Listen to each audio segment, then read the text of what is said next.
జయశంకర్ భూపాలపల్లి జిల్లా కాళేశ్వరం సరస్వతి పుష్కరాలకు భక్తులు పోటెత్తారు. ఇవాటితో 11వ రోజుకు చేరుకున్న ఈ సరస్వతి పుష్కరాలు ఆదివారం సెలవు రోజు కావడంతో తెల్లవారుజాము నుండే తెలుగు రాష్ట్రాలతో పాటు మహారాష్ట్ర, ఛత్తీస్గఢ్ రాష్ట్రాల నుంచి తరలి వస్తున్నారు భక్తులు.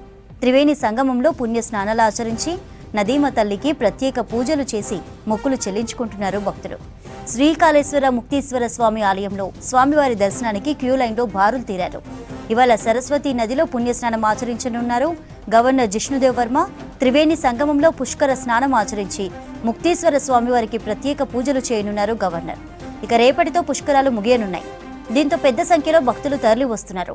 ఇక మరోవైపు పుష్కరాలకు వెళ్లే రహదారులన్నీ భారీగా రద్దీగా ఉన్నాయి. రైట్, సరస్వతి పుష్కరాలకు సంబంధించి సమాచారం అందించడానికి సాగర్ లైవ్ లో ఉన్నారు. తెలుసుకుందాం. సాగర్, పుష్కరాల అప్డేట్స్ ఏంటి? చంద్రిక, కాళేశ్వర త్రివేణి సంగమం భక్తులతో కిక్కిరిసిపోతుంది. తెల్లవారుజాము నుంచే భక్తులు పెద్ద ఎత్తున తరలి వచ్చి పుణ్య స్నానాలు ఆచరించి మొక్కులు చెల్లించుకుంటున్నారు. తెలంగాణ, ఇటు ఆంధ్ర, ఛత్తీస్గఢ్, మహారాష్ట్ర రాష్ట్రాలతో పాటు వివిధ ప్రాంతాల నుంచి పెద్ద ఎత్తున భక్తులు తరలి వచ్చి ఇక్కడ పుణ్య స్నానాలు ఆచరించి మొక్కులు చెల్లించుకుంటున్న పరిస్థితి నెలకొంది. దాదాపు ఇది 12 రోజుల పాటు జరిగే సరస్వతి పుష్కరాలు ఇప్పటికీ 11 రోజులు పూర్తయ్యాయి. రేపు ఒక్కరోజు మాత్రమే మిగిలి ఉండటంతో భక్తులు పెద్ద ఎత్తున ఈ సరస్వతి పుష్కరాల్లో పుణ్య స్నానం ఆచరించడానికి పెద్ద ఎత్తున తరలి వస్తున్నారు. నిన్న కూడా దాదాపు 2,50,000 మంది దర్శించుకున్నట్లు ఆలయ అధికారులు అయితే వెల్లడించారు.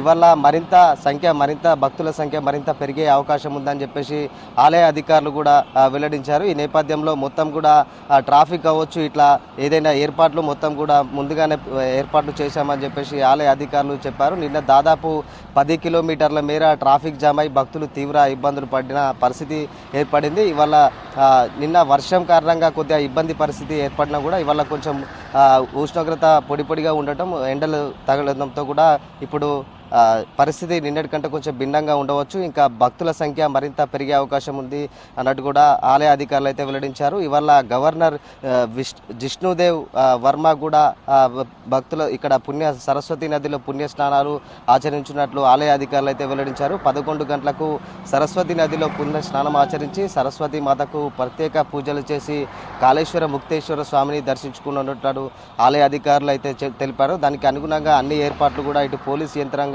అధికారులు అన్ని ఏర్పాట్లు కూడా పూర్తి చేశారు. మొత్తం కూడా దాదాపు 11 రోజుల పాటు జరుగుతున్న ఈ సరస్వతి పుష్కరాలు అత్యంత వైభవంగా అయితే జరుగుతున్నాయి. పెద్ద ఎత్తున తరలివచ్చి భక్తులు పుణ్య స్నానాలు ఆచరిస్తున్నారు.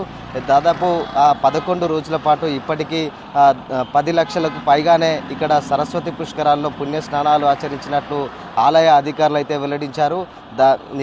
నిన్నటితో పోలిస్తే ఇవాళ భక్తుల సంఖ్య మరింత పెరిగే అవకాశం ఉంది. ఎందుకంటే వీకెండ్ కావడంతో, ఆదివారం కావడంతో కూడా భక్తులు పెద్ద సంఖ్యలో వచ్చే అవకాశం ఉంది. రేపు చివరి రోజు కావడంతో ఇంకా మరింత పెరిగే అవకాశం ఉంది. సరస్వతి నదిలో పుణ్య స్నానాలు ఆచరించి సాయంత్రం కూడా ఇక్కడే ఉండి హారతి కార్యక్రమంలో ముఖ్యంగా పాల్గొంటున్నారు. నిన్న వర్షం కారణంగా కొద్దిగా ఇబ్బంది పరిస్థితి ఏర్పడ్డా కూడా ఇవాళ పరిస్థితి భిన్నంగా ఉంది. ఇవాళ ఇంకా మరింత పెరిగే అవకాశం ఉంది. దీంతో అధికారులు కూడా అన్ని ఏర్పాట్లు పూర్తి చేశారు. దాదాపు 11 రోజుల పాటు నిర్వహిస్తున్న ఈ కాళేశ్వర పుష్కరాలకి ఇప్పటికే సీఎం రేవంత్ రెడ్డితో సహా డిప్యూటీ సీఎం బట్టి విక్రమార్క, ఇతర మంత్రులు, వివిధ రాష్ట్రాలకు చెందిన ఎమ్మెల్యేలు అంతా కూడా వచ్చి సరస్వతి నదిలో పుణ్య స్నానం ఆచరించారు. ఇంకా రేపు చివరి రోజు కావడంతో పెద్ద ఎత్తున ఇటు ప్రజాప్రతినిధులు కావచ్చు, ప్రముఖులు కావచ్చు పెద్ద ఎత్తున తరలివచ్చే అవకాశం ఉన్న నేపథ్యంలో అధికారులు కూడా అన్ని ఏర్పాట్లు చేశారు. ముగింపు ఉత్సవాలు కూడా చేసేందుకు కూడా ఇటు అధికార యంత్రం కూడా సిద్ధమైంది అని కూడా చెప్పుకోవచ్చు. మొత్తం కూడా దాదాపు 11 రోజుల పాటు కొనసాగుతున్న ఈ సరస్వతి పుష్కరాలకు వివిధ రాష్ట్రాల నుంచి అయితే విశేష స్పందన వస్తుందని చెప్పుకోవచ్చు. దానికి కొంచెం ట్రాఫిక్ విషయంలో కొద్దిగా ఇబ్బంది వాతావరణం తలెత్తినా కూడా భక్తులు దాదాపు 5 కిలోమీటర్ల మేర నడుచుకుంటూ వెళ్ళి కూడా పుణ్య స్నానాలు ఆచరించి కాళేశ్వర ముక్తేశ్వర స్వామిని అయితే దర్శించుకుంటున్న పరిస్థితి కనిపిస్తుంది. మరి ఇప్పుడు మరో కొద్దిసేపట్లో రాష్ట్ర గవర్నర్ జిష్ణుదేవ్ వర్మ కూడా దంపతులు వచ్చి పుణ్య స్నానాలు ఆచరించి మొక్కులు కూడా చెల్లించుకోనున్నారు.